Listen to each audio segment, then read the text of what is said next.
الحمد لله نحمده ونستعينه ونستغفره ونؤمن به ونتوكل عليه ونعوذ بالله من شرور أنفسنا ومن سيئات أعمالنا من يهده الله فلا مضل له ومن يضلله فلا هادي له ونشهد أن لا إله إلا الله وحده لا شريك له ونشهد أن سيدنا وحبيبنا ومولانا محمدا عبده ورسوله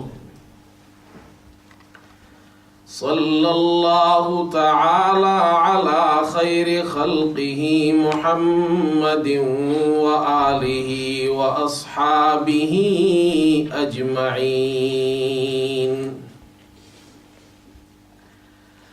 أما بعد فأعوذ بالله من الشيطان الرجيم بسم الله الرحمن الرحيم يا أيها الذين آمنوا إذا قمتم إلى الصلاة فاغسلوا وجوهكم وأيديكم إلى المرافق وامسحوا برؤوسكم وأرجلكم إلى الكعبين صدق الله مولانا العظيم وبلغنا رسوله النبي الكريم ونحن على ذلك لمن الشاهدين والشاكرين والحمد لله رب العالمين. محترم بزرگوں اور دوستو، قرآن کریم کی اس آیت مبارکہ میں اللہ رب العزت نے وضو کے فرائض کو ذکر کیا ہے، اور ہم میں سے ہر مسلمان اس بات کو بخوبی جانتا ہے کہ نماز کے لیے پاکی کا ہونا شرط ہے. اگر حدث اصغر ہو یعنی وضو کی ضرورت ہو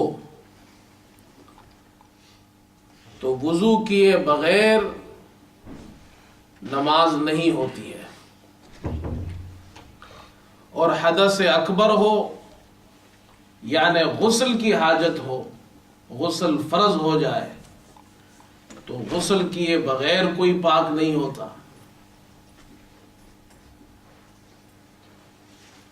اس واسطے ہر مسلمان کو چاہیے کہ جس طرح وہ نماز سیکھتا ہے اسی طرح وہ وضو کو بھی سیکھے اور وضو کے مسائل بھی معلوم کرے کہ وضو میں کتنی چیزیں فرض ہیں، کتنی سنتیں ہیں،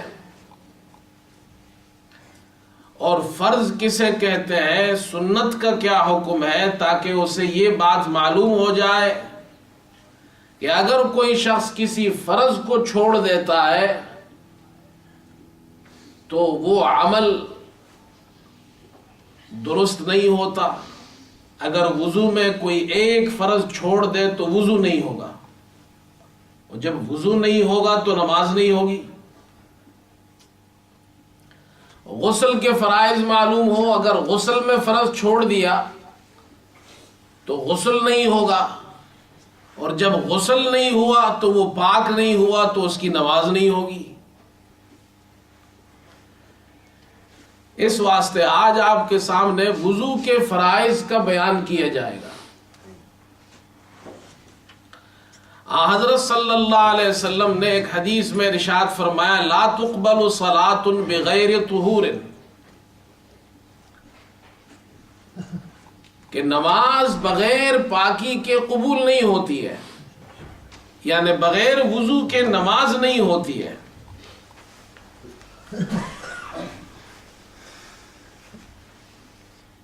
ہمارے یہاں بہت سے مسلمان وضو کرتے ہیں، لیکن وضو کے فرائض میں سے بعض مرتبہ کوئی چیز چھوٹ جاتی ہے جس کی وجہ سے ان کا وضو نہیں ہوتا، اور جب وضو نہیں ہوتا تو نماز نہیں ہوتی ہے۔ اس واسطے آج اس موضوع کا انتخاب کیا گیا ہے کہ ہمارے وضو درست ہو جائے۔ قرآن پاک میں اللہ تعالیٰ نے ایمان والوں سے خطاب فرمایا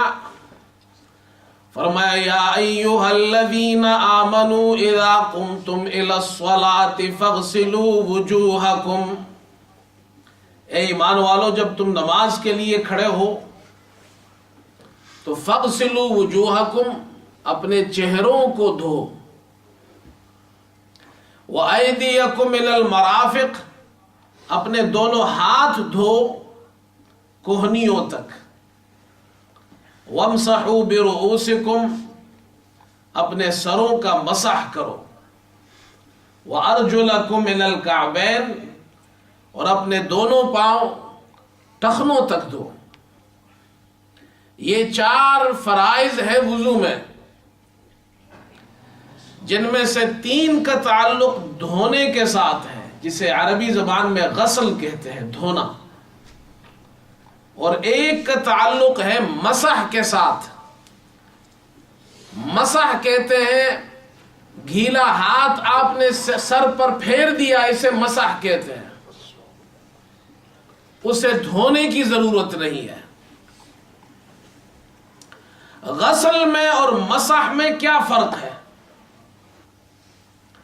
پہلے یہ بات معلوم کرنی چاہیے، غسل کسے کہتے ہیں شریعت میں، مسح کسے کہتے ہیں؟ غسل کہتے ہیں دھونے کو، اردو میں اس کا معنی ہے دھونا، اور شریعت کے اسلام کے اندر شریعت میں غسل اسے کہتے ہیں کہ آپ نے پانی ہاتھ میں لیا اور آپ نے اپنا چہرہ دھویا، معنی یہ کہ آپ نے پانی کو چہرے پر بہا دیا۔ آپ نے پانی ہاتھ میں لیا، ہاتھ دھویا، معنی یہ کہ آپ نے اس پانی کو اپنے ہاتھوں پر بہا دیا، سیلان الماء، پانی کا بہنا۔ اسی طرح آپ نے پاؤں دھوئے تو معنی یہ کہ اس پر پانی بہا دیا۔ پانی بہانا ضروری ہے۔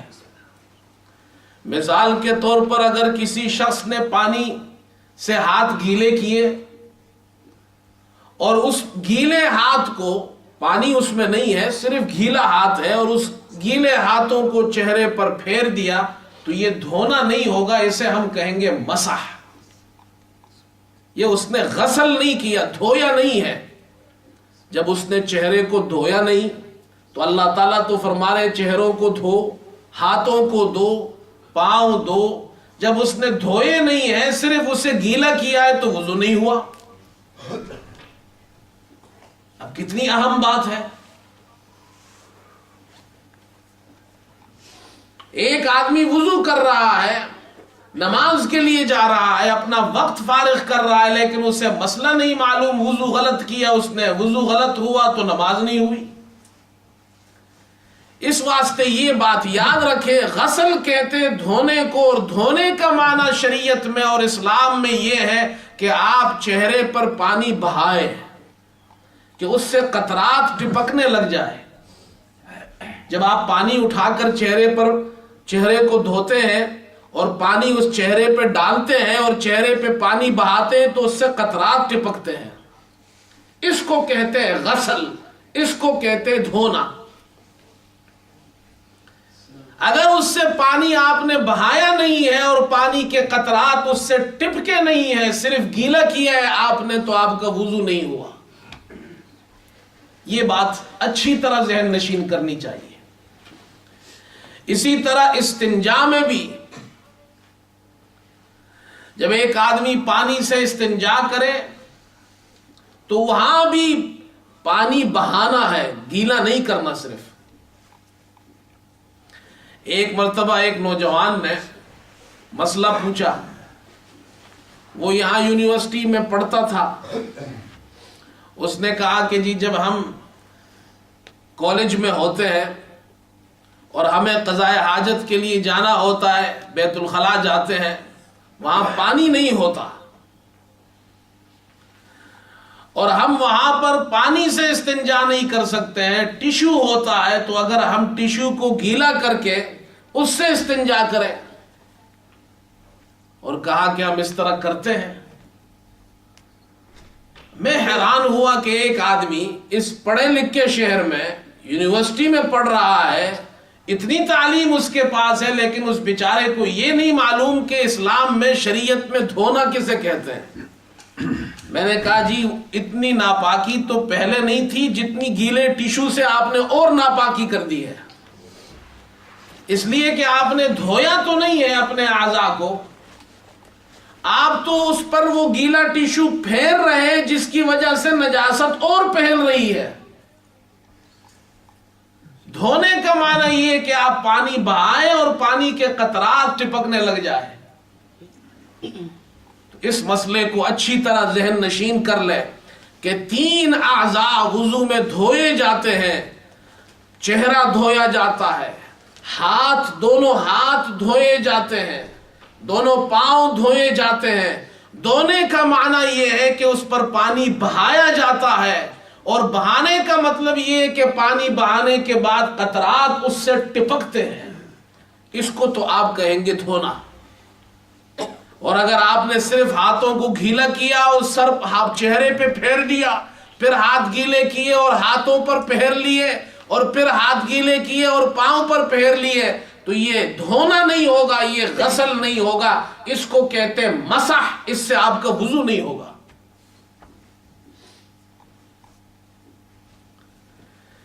دوسری بات جو زیادہ اہم اور ضروری باتوں میں سے ایک بات یہ ہے کہ آپ کو یہ معلوم ہونا چاہیے کہ چہرہ کتنا دھونا ہے، چہرے کی حد کیا ہے، ہاتھ کتنے دھونے ہیں، پاؤں کتنے دھونے ہیں، کہاں تک دھونے ہیں۔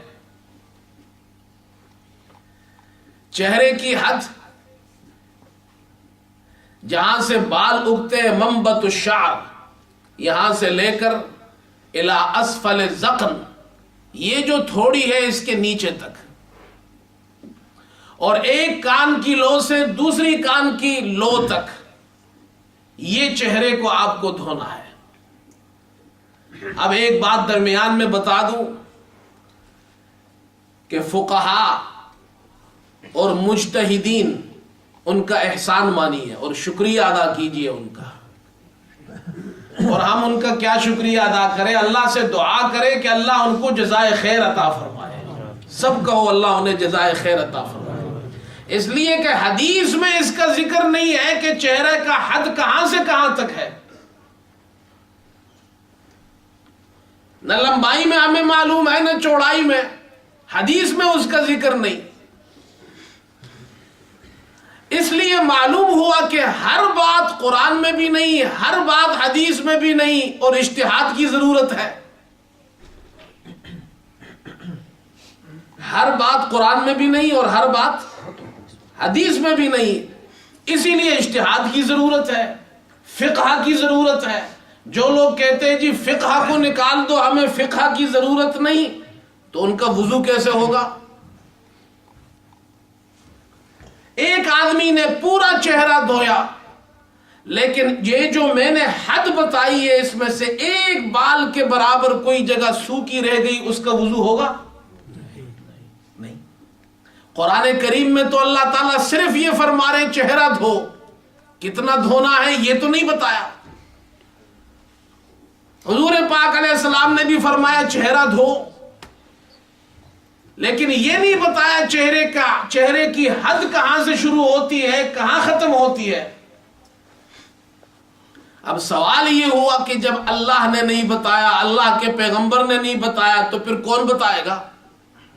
پھر مجتہدین بتاتے ہیں، فقہا بتاتے ہیں، اور اپنی طرف سے نہیں بتاتے ہیں۔ یہ بات یاد رکھیے، بعض لوگوں کو غلط فہمی ہے کہ یہ فقہا اور مجتہدین اپنی طرف سے کوئی بات دین میں داخل کرتے ہیں، نہیں، بلکہ وہ قرآن میں غور و فکر کرتے ہیں، حدیث میں غور و فکر کرتے ہیں، اور وہاں سے مسئلہ نکال کر بتاتے ہیں۔ اب غور و فکر کیا کہ جی چہرے کی حد کتنی ہونی چاہیے، اگر اس حد کے اندر کوئی بال کے برابر بھی جگہ سوکھی رہ گئی تو وضو نہیں ہوگا، لہذا اس کی حد بتانی چاہیے۔ انہوں نے کہا جہاں سے بال اگتے ہیں یہاں سے نیچے توڑی تک، اور یہاں ایک کان کی لو سے دوسرے کان کی لو تک۔ اب کوئی صاحب آ گئے کہ جی آپ بتائیے یہ جو حد آپ نے بتائی ہے کہاں قرآن میں ہے، کہاں حدیث میں ہے؟ بات سمجھ میں آئی؟ مجتہدین یہ کہتے ہیں ہم نے لفظ وجہ پر غور کیا۔ وجہ کہتے ہیں عربی زبان میں فیس کو۔ اللہ تعالیٰ نے وجہ کا لفظ استعمال فرمایا ہے اپنے چہروں کو دو، تو وہ فرماتے ہیں ہم نے چہرے کے لفظ پر، وجہ کے لفظ پر غور کیا کہ عربی زبان میں چہرہ کسے کہتے ہیں۔ اسی سے مواجہت آتی ہے، روبرو، دو آدمی سامنے بیٹھے ہو، اس کو کہتے ہیں مواجہت۔ میں اس کے چہرے کو دیکھ رہا ہوں، وہ میرے چہرے کو دیکھ رہا ہے، اسے کہتے ہیں روبرو ہونا۔ اور جب آپ کسی کے سامنے بیٹھے ہو اور کوئی شخص آپ کے سامنے بیٹھا ہو تو جو چہرہ نظر آتا ہے آمنے سامنے، وہ بال کی اگنے کی جگہ سے تھوڑی تک اور ایک کان کی لو سے دوسری کان کی لو تک، یہی چہرہ نظر آتا ہے۔ آتا ہے یا نہیں آتا؟ چہرے کو چہرہ اسی لیے کہتا ہے کہ کہا جاتا ہے کہ وہ نظر آتا ہے۔ انہوں نے کہا جب ہم نے دیکھا جب کوئی سامنے بیٹھا ہو تو یہی حصہ نظر آتا ہے، لہذا جو حصہ نظر آتا ہے اس کا دھونا فرض ہے۔ کمال کی بات نہیں کی؟ اسی لیے تو میں نے کہا فقہا کا شکریہ ادا کرو، کہو اللہ ان کو جزائے خیر دے۔ اگر وہ نہ ہوتے اور صرف قرآن آپ کے پاس ہوتا، صرف حدیث آپ کے پاس ہوتی، یقین جانیے آپ چہرے کی لیمیٹیشن نہیں کر سکتے تھے۔ کر سکتے تھے؟ کتنا بڑا احسان کیا انہوں نے ہم پر۔ اب آگے سنیے ان کی کمال، دیکھیے ان کا۔ ایک نوجوان ہے، بالغ ہوا، نماز اس پر فرض ہو گئی، وضو کرتا ہے، اس کی داڑھی نکل آئی۔ اب داڑھی جب شروع میں ہوتی ہے تو وہ داڑھی ہلکی ہوتی ہے، جب تک داڑھی نہیں تھی تو پورے چہرے کو دھونا فرض۔ اب داڑھی نکل آئی، داڑھی دو قسم کی، ایک ہلکی داڑھی، ایک گھنی داڑھی۔ ہلکی داڑھی اسے کہتے ہیں تھوڑے تھوڑے بال ہو چہرے پر، نیچے چہرہ نظر آ رہا ہو، اس کو کہتے ہیں ہلکی داڑھی۔ اور گھنی داڑھی یہ کہ آپ کے چہرے پر بال اگائے اور اندر چہرہ نظر نہ آئے۔ بعض لوگوں کے آپ نے داڑھی دیکھی ہوگی یہاں تک ہوتی ہے، ہوتی ہے نہیں ہوتی، آدھے چہرے تک، بالوں نے اس کا آدھا چہرہ ڈھک لیا ہوتا ہے اور اندر چہرہ نظر نہیں آتا۔ اب پھر مجتہدین کے پاس لوگ پہنچ گئے، حضرت ہمیں تو نہ قرآن میں یہ بات نظر آ رہی ہے نہ حدیث میں، آپ بتائیے اگر کسی کی داڑھی ہو تو اس کے چہرے کی حد کیا ہے؟ مسئلہ پیدا ہو گیا، ہوا یا نہیں ہوا؟ داڑھی نہیں ہے یا داڑھی ہے لیکن کاٹتا ہے، اس کے لیے تو بہت آسان ہے، اس کا چہرہ نظر آ رہا ہے، یہ پورا حصہ اس کو دھونا پڑے گا۔ اب جس کی داڑھی ہے وہ کیا کرے؟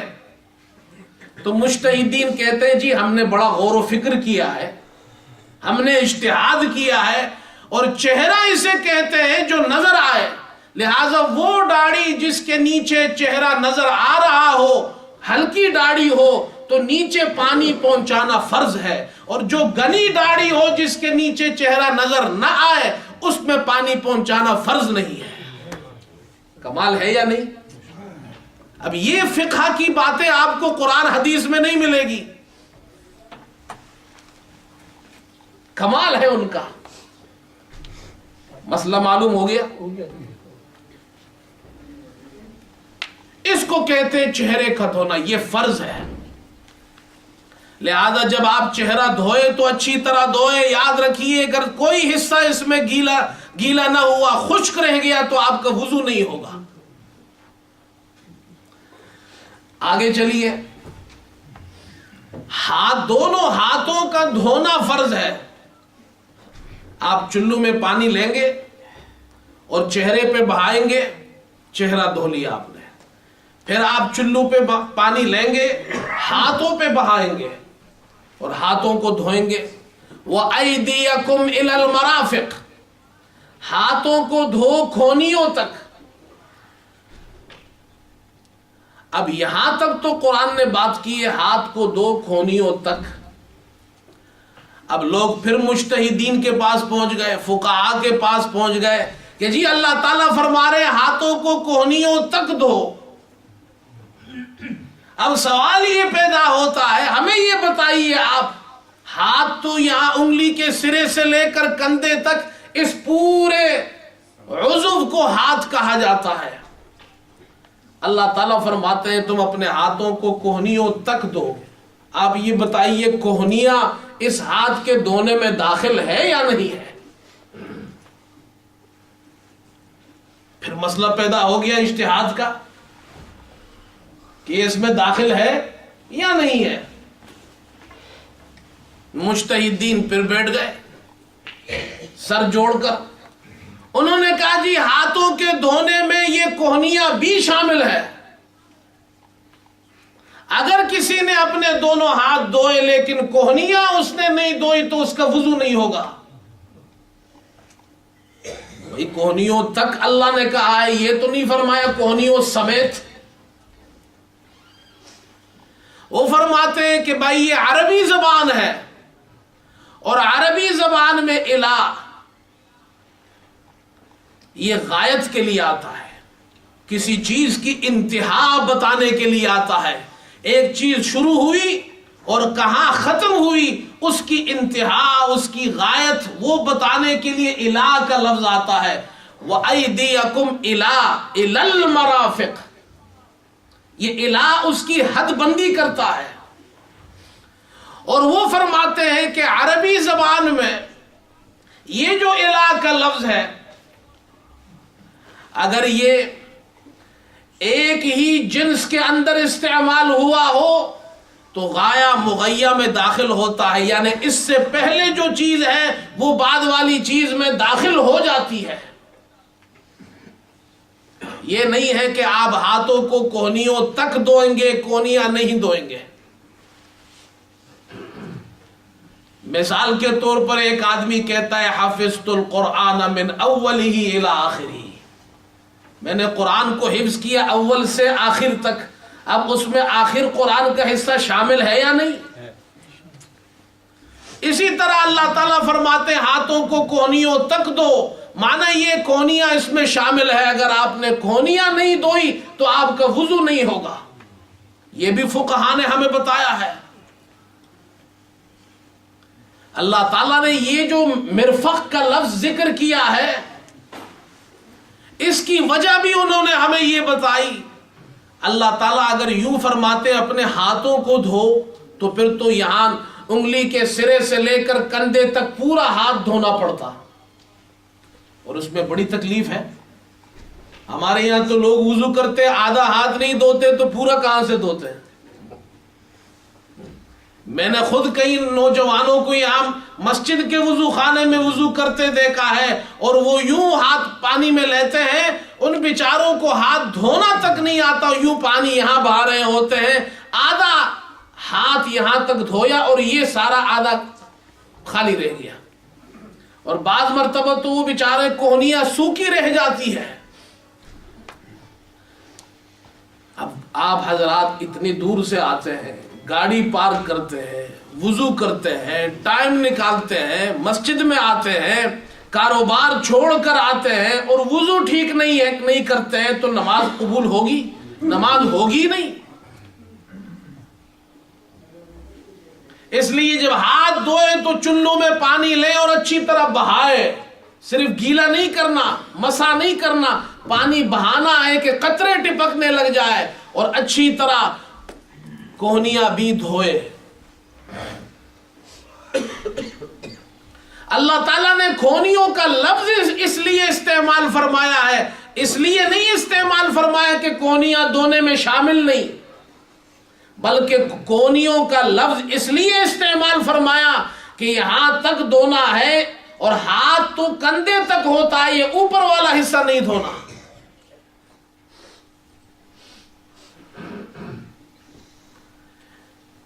اسی طرح پاؤں کے اندر اللہ تعالیٰ نے ارشاد فرمایا وَأَرْجُلَكُمْ إِلَى الْكَعْبَيْنِ، اپنے پاؤں ٹخنوں تک دھو۔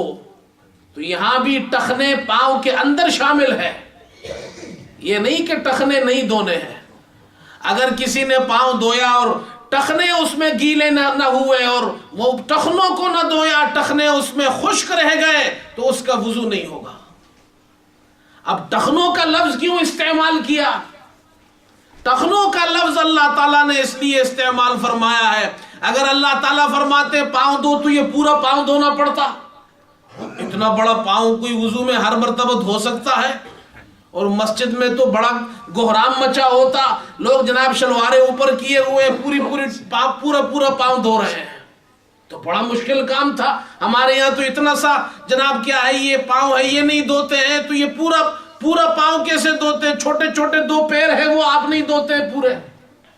اللہ تعالیٰ نے ہمیں سمجھا دیا کہ بھائی پاؤں دھونا ہے، لیکن یہاں انگلی کے سرے سے شروع کر کے ٹخنوں سمیت بس یہاں تک دھونا ہے، اوپر دھونے کی ضرورت نہیں۔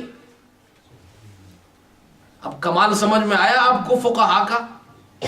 یہ ہے فقہا کا کمال، جو ہمیں بتاتے ہیں قرآن کا مطلب کیا ہے، حدیث کا مطلب کیا ہے۔ اگر فقہا کو آپ درمیان سے نکال دیں اور اپنے سامنے قرآن حدیث لے کر بیٹھ جائے، نہ آپ کو یہ پتا ہوگا چہرے کی حد کا کیا ہے، نہ آپ کو یہ معلوم کہ کوہنیاں دھونے میں شامل ہے یا نہیں، نہ آپ کو یہ معلوم کہ ٹخنے دھونے میں شامل ہے یا نہیں۔ یہ باتیں آپ کو قرآن میں نہیں ملے گی، حدیث میں نہیں ملے گی، یہ فقہا آپ کو بتائیں گے۔ اب سمجھ میں آئی فقہ کی ضرورت کتنی ضرورت ہے؟ بھائی فقہ کی ضرورت ہے یا نہیں؟ اگر فقہ کو ہٹا دو اور آپ ساری دنیا بیٹھ جائے، اتنا ذہن ان کے پاس نہیں جو اللہ تعالیٰ نے ان مجتہدین کو دیا تھا۔ یہ کمال ہے فقہ کی، اس لیے فقہ کو سیکھو، مسائل سیکھو۔ اب ایک مسئلہ اور سن لیجئے، مسح، یہ ان فرائض میں سے ایک فرض ہے۔ وَامْسَحُوا بِرُؤُوسِكُمْ، اپنے چہروں کا مسح، اپنے سر کا مسح کرو۔ اللہ تعالیٰ نے صرف یہ فرمایا سر کا مسح کرو۔ اللہ کے رسول صلی اللہ علیہ وسلم نے ایک موقع پر آپ نے مسح کیا، اور حدیث میں آتا ہے آپ نے پیشانی پر مسح کیا۔ معنی اس کا فقہا نے یہ بیان کیا ہے، جتنی پیشانی ہے یہ تقریباً سر کا چوتھا حصہ بنتا ہے، اور اس سے فقہا نے یہ استدلال کیا ہے کہ اللہ تعالیٰ نے صرف یہ فرمایا سر کو دھو، اب آگے کچھ نہیں کہا پورا سر دھونا ہے، آدھا سر دھونا ہے، 1/4 دھونا ہے، کتنا دھونا ہے؟ فرماتے حضور پاک علیہ السلام نے اس کی حد بندی کر دی ہے، اور وہ یہ ہے ایک پیشانی کے بقدر، یعنی یہ حصہ جو چوتھائی حصہ بنتا ہے، اتنا دھونا فرض ہے، اس سے اتنا مسح کرنا فرض ہے سر کا۔ اگر اس سے کم کسی نے سر کا مسح کیا اس کا مسح نہیں ہوگا، اور پورے سر کا مسح کرنا فرض ہے۔ اس لیے کہ قرآن تو یہ نہیں بتا رہا، قرآن تو کہتا ہے سر کا مسح کرو، کتنا کرو؟ آدھے سر کا، پورے سر کا؟ یہ قرآن نہیں بتا رہا، یہ باتیں حضور پاک علیہ السلام نے بتائی۔ اس سے معلوم ہوا کہ صرف قرآن سے بھی مسائل معلوم نہیں ہوتے جب تک کہ حدیث ساتھ میں نہ ہو۔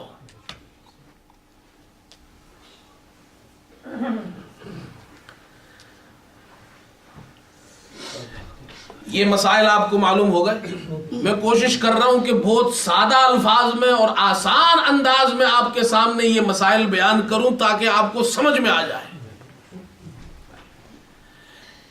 اب ایک مسئلہ اور سنیے. یہ 4 چیزیں تو فرض ہے، اور وہ مسئلہ یہ ہے جب ہم پاؤں دھوتے ہیں، اس کو کہتے ہیں پاؤں کا دھونا، غسل الرجلین. ایک ہے موزوں پر مسح کرنا. اب حضور پاک علیہ الصلوۃ والسلام سے موزوں پر، جو لیدر کے موزے ہوتے ہیں، یہ موزے آپ نے پہن لیے، اس پر آپ مسح کر سکتے ہیں. آپ نے وضو کیا، پاؤں دھو لیے، اس کے اوپر آپ نے موزے پہن لیے، خفین جو لیدر کے موزے ہوتے ہیں وہ آپ نے پہن لیے. اب آپ کا وضو ٹوٹ گیا، پھر آپ کو وضو کرنا ہے تو موزوں کو اتارنے کی ضرورت نہیں، اسی کے اوپر مسح کر لیں. اس کو کہتے ہیں مسح علی الخفین.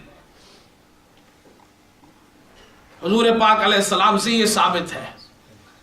اور امام ابو حنیفہ رحمت اللہ علیہ نے فرمایا اہل سنت والجماعت کی پہچان کیا ہے؟ فرمایا اہل سنت والجماعت کی پہچان میں سے 3 چیزیں بہت بڑی ہے جس سے پہچان ہوتی ہے اہل سنت ہے. کیا؟ اور وہ ہے تفضیل الشیخین. تمام صحابہ برحق ہے، لیکن اس میں ابو بکر اور حضرت عمر رضی اللہ تعالی عنہ کو سب پر ہم مقدم رکھتے ہیں. تو حب الختنین، اور اس کے بعد حضرت عثمان، حضرت علی رضی اللہ تعالی عنہ، ان سے محبت کرتے ہیں. اور تیسری نشانی اہل سنت والجماعت کی یہ ہے کہ وہ مسح علی الخفین کو تسلیم کرتے ہیں کہ خفین پر، موزوں پر مسح ہوگا. پاؤں اگر موزے سے خالی ہے پھر مسح نہیں ہوگا. کیوں؟ اس مسئلے کو سمجھ لے. اہل تشیع شیعہ حضرات کے یہاں پاؤں پہ موزہ نہ ہو، وہ ویسے بھی وضو جب کرتے ہیں تو پاؤں نہیں دھوتے ہیں، پاؤں پہ مسح کرتے ہیں. یہ مسئلہ سمجھ لیں. ہمارے یہاں جب موزے ہو تو مسح ہوگا، اگر موزہ نہیں ہے تو پھر اس کو دھونا ہے. اب قرآن پاک میں یہ جو لفظ اللہ تعالیٰ نے استعمال فرمایا وَأَرْجُلَكُمْ إِلَى الْكَعْبَيْنِ، اب میں وہ جو ہمارے یہاں اصطلاحی باتیں ہوتی ہیں، علمی باتیں، وہ تو شاید آپ کو سمجھ میں نہ آئے، تو میں بہت آسان سے یہ سمجھاتا ہوں. قرآن پاک میں وَأَرْجُلَكُمْ، یہ ایک قرات ہے. وَأَرْجُلَكُمْ إِلَى الْكَعْبَيْنِ، یہ ایک قرات ہے. اور ایک قرات میں ہے وَأَرْجُلِكُمْ، لام پہ زیر ہے، وَأَرْجُلِكُمْ إِلَى الْكَعْبَيْنِ. اور ایک قرات میں ہے وَأَرْجُلَكُمْ إِلَى الْكَعْبَيْنِ. زبر ہے ایک قرات میں، ایک قرات میں زیر ہے. اگر زبر والی قرات لیں گے اس کا معنی یہ ہوگا وَأَرْجُلَكُمْ، یہ فَغْسِلُوا وُجُوهَكُمْ، نظر آ رہا ہے؟ وجوہکم، ارجو لکم، وجوہکم ارجو لکم. یہ اس چہروں پر عطف ہے کہ جس طرح تم اپنے چہرے دھوتے ہو اسی طرح پاؤں دھو. اب سمجھ میں آیا؟ میں نے یہ زبر سے اس لیے سمجھایا کہ آپ وہ ٹیکنیکل باتیں نہیں سمجھیں گے، جو ہمارے یہاں الفاظ استعمال ہوتے ہیں اصطلاحی، وہ آپ نہیں سمجھیں گے. تو اتنا سمجھ لیں وَأَرْجُلَكُمْ وُجُوهَكُمْ، یہ ارجلکم وجوہکم پر عطف ہے. جو اس کا حکم ہے چہرے کا وہی حکم ہے پاؤں کا. اب قرآن پاک میں عجیب انداز ہے، اگر آپ غور کریں، اللہ تعالیٰ نے دھونے والے 2 عضو کو پہلے ذکر کیا، مسح کرنے والے کو پھر ذکر کیا، اور تیسری چیز پاؤں کو آخر میں ذکر کیا. یہ 3 چیزیں دھونے والی ہیں اور ایک مسح، اور جو مسح کرنے والی ہے اس کو درمیان میں لائے. نہیں سمجھ میں آئی بات؟ اب اس کے بہت سے فائدے ہیں، وقت اتنا نہیں کہ میں آپ کو یہ ساری باتیں بتاؤں. یہ مسح کو آپ اللہ تعالیٰ درمیان میں لائے ہیں، اور اس سے پہلے 2 دھونے والی چیزیں ہاتھ اور پاؤں، اور اس کے آخر میں نہیں، ہاتھ اور چہرہ، اور اس کے آخر میں پاؤں، اور درمیان میں مسح. کیوں؟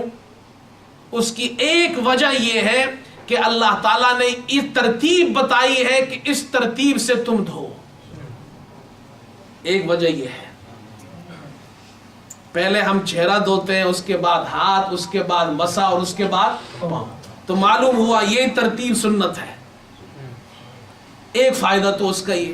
دوسرا فائدہ اس کا یہ ہے کہ یہ جو پاؤں کو بعد میں لایا جا رہا ہے، یہ پاؤں ایسا عجیب حصہ ہے وضو کا جو کبھی دھویا جاتا ہے کبھی مسا کیا جاتا ہے. نہیں سمجھ میں آئی بات؟ اس لیے دھونے اور مسا کے بعد پاؤں کو لائے. اگر پاؤں خالی ہو، موزہ نہ ہو، تو اس کا تعلق پہلے دھو کے ساتھ ہے، اس کو دھو. اور اگر اس پہ موزے ہو تو اس کا تعلق تیسرے کے ساتھ ہے، مسا کے ساتھ، پھر مسا کرو. اب یہ باتیں آپ کو کون بتائے گا؟ بولو بھائی. یہ تو میں نے بہت آسان کر کے سمجھایا ہے آپ کو. یہ باتیں آپ کو فقہا بتاتے ہیں. اب ایک بات اور سن لیجئے. حضور پاک علیہ الصلوۃ والسلام نے فرمایا یہ جو ہم ہاتھ، چہرہ اور پاؤں وضو کے اندر دھوتے ہیں، اعضاء مغسولہ، یہ جو دھونے والے اعضاء ہیں، حضور پاک علیہ السلام نے فرمایا میری امت کی یہ خصوصیت ہے کہ جب یہ قیامت کے دن آئے گی تو ان کے یہ اعضاء روشن ہوں گے، یہ اعضاء چمک رہے ہوں گے. اور پھر آپ نے فرمایا جو تم میں سے کر سکتا ہو فَمَنِ اسْتَطَاعَ مِنْكُمْ أَن يُطِيلَ غُرَّتَهُ فَلْيَفْعَلْ. جو تم میں سے اپنی اس روشنی کو زیادہ بڑھا سکتا ہو تو اور بڑھائے. کیا مطلب؟ ہاتھ آپ دھوتے ہیں جس میں کوہنیوں سمیت آپ نے ہاتھ دھویا، یہ تو آپ کا فرض پورا ہو گیا. لیکن آپ نے تھوڑا سا اوپر اور دھو لیا اوپر، یہاں تک دھو لیا آپ نے، تو قیامت کے دن آپ کا ہاتھ یہاں تک چمکے گا. اس لیے بعض صحابہ نے جب یہ بات سنی تو وہ اپنے پورے کندھے تک ہاتھ دھونے لگے کہ ہم تو یہ چاہتے ہیں ہمارا پورا ہاتھ چمکے. اور اگر آپ پاؤں دھوتے ہیں تو ٹخنوں تک پاؤں دھونا ضروری ہے، ٹخنوں سمیت. لیکن اگر آپ نے یہاں تک پنڈلی بھی دھو لی تو قیامت تک آپ کی یہ پنڈلیاں بھی چمکیں گی. بات سمجھ میں آئی؟ اس لیے کوشش کرنی چاہیے کہ ہم دنیا کا میک اپ تو بہت کرتے ہیں. اب تو اللہ معاف فرمائے عورتوں سے زیادہ مرد میک اپ کرنے لگے ہیں. عورتوں نے تو میک اپ کرنا ہے، وہ تو ان کا کام ہے. لیکن اب تو ہمارے یہاں جو نوجوانوں کو اگر آپ دیکھیں جتنا میک اپ نوجوان کرتے ہیں شاید عورتیں بھی اتنا نہ کرتی ہو. ہم دنیا کے اندر میک اپ کرتے ہیں اپنے آپ کو، چہرے پہ پتہ نہیں کیا کیا چیزیں لگاتے ہیں، مجھے تو نام بھی نہیں آتے ان چیزوں کے. بالوں کے لیے کیا کیا عجیب و غریب قسم کی چیزیں ہیں وہ لگا کر بال کو اس طرح سیدھا کڑا کر دیتے ہیں.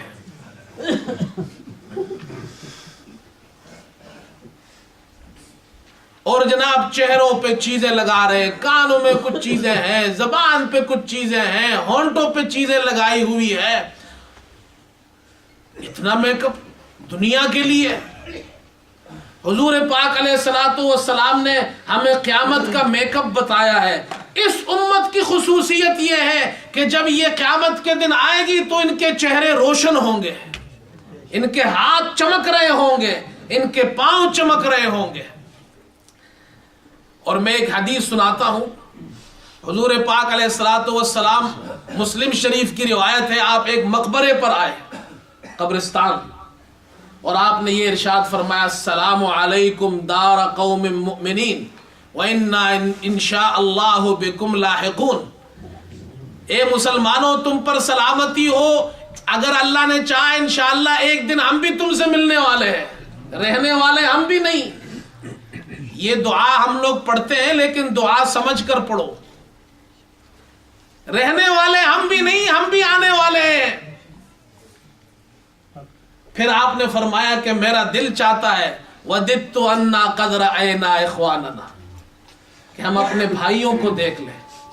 صحابہ آپ کے ساتھ تھے. فرمایا اللہ کے رسول کیا ہم آپ کے بھائی نہیں؟ آپ کون سے بھائیوں کو آپ مراد لے رہے ہیں اور کون سے بھائیوں کی دیکھنے کی تمنا کر رہے ہیں؟ یہ الفاظ پہ غور فرمائیے. حضور پاک علیہ السلام فرما رہے ہیں میں یہ چاہتا ہوں کہ اپنے بھائیوں کو دیکھوں. صحابہ نے فرمایا کیا ہم آپ کے بھائی نہیں؟ کون سے بھائیوں کو دیکھنا چاہتے ہیں؟ فرمایا انتم اصحابی، تم تو میرے صحابہ ہو، تم تو میرے. ان کا تو مقام بہت بڑا ہے. پھر اللہ کے رسول جب ہم آپ کے صحابہ ہیں تو یہ آپ کے بھائی کون ہے؟ آپ نے فرمایا میرے بھائی وہ ہے جو ابھی نہیں میرے بعد آئیں گے. اللہ اکبر. اور یہ ہم اور آپ سے کہہ رہے ہیں. فرمایا صحابہ نے آپ سے پوچھا اے اللہ کے رسول قیامت کے دن آپ اپنے ان بھائیوں کو کیسے پہچانیں گے؟ اس لیے کہ آپ نے تو ان کو دیکھا نہیں ہوگا اور غیب کا علم تو آپ کے پاس ہے نہیں، تو آپ ان کو کیسے پہچانیں گے؟ حضور پاک علیہ السلام نے ایک عجیب حدیث ہے یہ ارشاد فرمایا یہ بتاؤ بھائی اگر ایک آدمی کے پاس بہت سے گھوڑے ہو اور ان گھوڑوں میں سیاہ کالے گھوڑے بھی ہو اور کچھ گھوڑے ایسے ہو جن کی پیشانی پر سفیدی ہو اور پاؤں میں سفیدی ہو. بعض گھوڑے آپ نے دیکھے ہوں گے چت کبرے گھوڑے ہوتے ہیں، سیاہ بھی ہوتے سفید، پاؤں میں سیاہ سفید نشان، چہرے پہ سفید نشان. اور ایسے سفید چہرے اور سفید پاؤں والے گھوڑے ان سیاہ گھوڑوں میں مل جائے تو کیا وہ اپنے گھوڑوں کو نہیں پہچانتا؟ پہچانتا ہے. فرمایا قیامت کے دن لوگ آئیں گے میں اپنی امت کو پہچانوں گا اس لیے کہ میرے امت کے چہرے چمک رہے ہوں گے، ان کے ہاتھ چمک رہے ہوں گے، ان کے پاؤں چمک رہے ہوں گے. یہ جو تم وضو کرتے ہو یہ اعضاء چمک رہے ہوں گے، مجھے کوئی پریشانی نہیں ہوگی. ملینز آف ملینز آدمی ہوں گے لیکن میں اپنی امت کو پہچان لوں گا. اور فرمایا میں حوض کوثر پر ان کا انتظار کروں گا. اب یہ بتائیے وضو کتنی اہم چیز ہے، اور پھر اس کی اہمیت کا اندازہ اس سے لگائیے کہ جب وضو ختم ہوتا ہے حضور پاک علیہ السلام نے فرمایا جو آدمی وضو کر لے اور اس کے بعد یہ دعا پڑھے، اور یہ دعا سب کو آتی ہے، دوسرا کلمہ اشہد ان لا الہ الا اللہ وحدہ لا شریک لہ واشہد ان محمدا عبدہ ورسولہ. جو شخص وضو کے بعد یہ دعا پڑھے گا آپ نے فرمایا جنت کے 8 دروازے ہیں، اللہ تعالیٰ 8 دروازے اس کے لیے کھول دے گا، جس دروازے سے چاہے جنت میں داخل ہو جائے. اور ایک یہ تو آپ کو آتی ہے، ایک دعا آج اور سیکھ لیجئے. آپ نے فرمایا وضو کے دوران یہ دعا پڑھنی چاہیے اللہم اغفر لی ذنبی. کہو آسان ہے، اور میں تو ہمیشہ کہتا ہوں حضور پاک علیہ السلام کا کمال یہ ہے کہ آپ جو دعائیں ہمیں سکھاتے ہیں وہ بہت آسان ہے. اللہم اغفر لی ذنبی، یہ ہو گیا پہلا جملہ، اے اللہ میرے گناہ بخش دے. ووسع لی فی داری، کہو ووسع لی فی داری، اے اللہ میرے گھر میں وسعت عطا فرما. وبارک لی فی رزقی، کہو یاد ہو گئی. اللہم اغفر لی ذنبی ووسع لی فی داری وبارک لی فی رزقی. دنیا میں اس سے زیادہ مسلمانوں کی اور کوئی خواہش ہو سکتی ہے؟ اے اللہ میرے گناہ بخش دے، میرے گھر میں وسعت دے دے، یعنی بڑا گھر مجھے دے، گھر کے اندر ساری چیزیں ہو، ضرورتیں ہو، خوشی ہو، امن ہو، اطمینان ہو، سکون ہو، اور مجھے رزق، میری رزق میں برکت دے. جب یہ 3 چیزیں حل ہو گئی اور کوئی چیز ہے تو وضو سے ہی آپ کا مسئلہ حل ہو گیا. نماز تو ابھی آپ نے شروع ہی نہیں کی ہے. اللہ تعالی ہمیں عمل کی توفیق عطا فرمائے. وآخر دعوانا الحمدللہ.